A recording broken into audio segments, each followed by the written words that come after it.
കേൾക്കാം. ഇപ്പോൾ നമ്മൾ കാണുന്നത് കോൺസ്റ്റിറ്റ്യൂഷൻ ക്ലബിലേക്ക് ചർച്ചയ്ക്കായി ഈ സ്ക്രീനിന്റെ വലതുഭാഗത്ത് കാണുന്നത് കോൺസ്റ്റിറ്റ്യൂഷൻ ക്ലബിലേക്ക് ചർച്ചയ്ക്ക് വേണ്ടി ജന്തർ മന്ദറിൽ നിന്ന് പോകുന്ന അഭിജിത് ദീപ്കെ അടക്കമുള്ള CJP നേതാക്കളെയാണ്.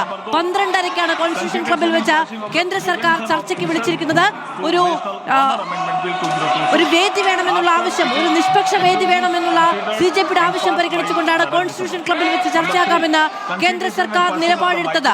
അഭിജിത് ദീപ്കെ അടക്കമുള്ള CJP പ്രവർത്തകർ കോൺസ്റ്റിറ്റ്യൂഷൻ ക്ലബിലേക്ക് 12:30-ക്ക് ക്രമീകരിച്ചിരിക്കുന്ന ചർച്ചയ്ക്കായി പുറപ്പെടുകയുമാണ്. പാർലമെന്റിൽ അതേ സമയത്ത് ധർമ്മേന്ദ്ര പ്രധാന്റെ രാജിക്ക് വേണ്ടിയുള്ള പ്രതിപക്ഷ നേതാക്കളുടെ ബഹളം തുടരുകയാണ്.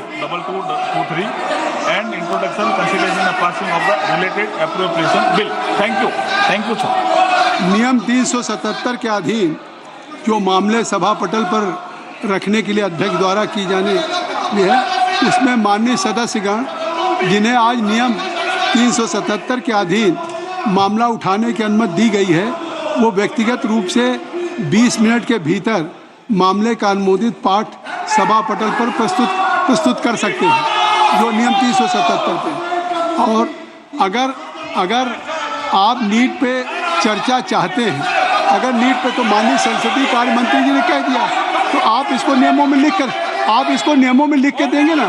जब संसदीय कार्य मंत्री जी ने कह दिया है, तो संसदीय कार्य मंत्री जी ने कह दिया है, तो आप इस नीट पे चर्चा के लिए अगर सरकार तैयार है, तो आप इसको नहीं, ये स्पीकर तय करेंगे, ये स्पीकर साहब तय करेंगे, बिजनेस एडवाइजरी कमेटी तय करेगी।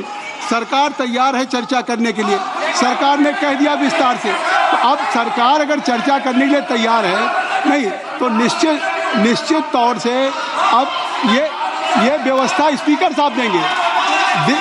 और कोई भी हाउस का business, any agenda of the house will be decided only by business advisory committee.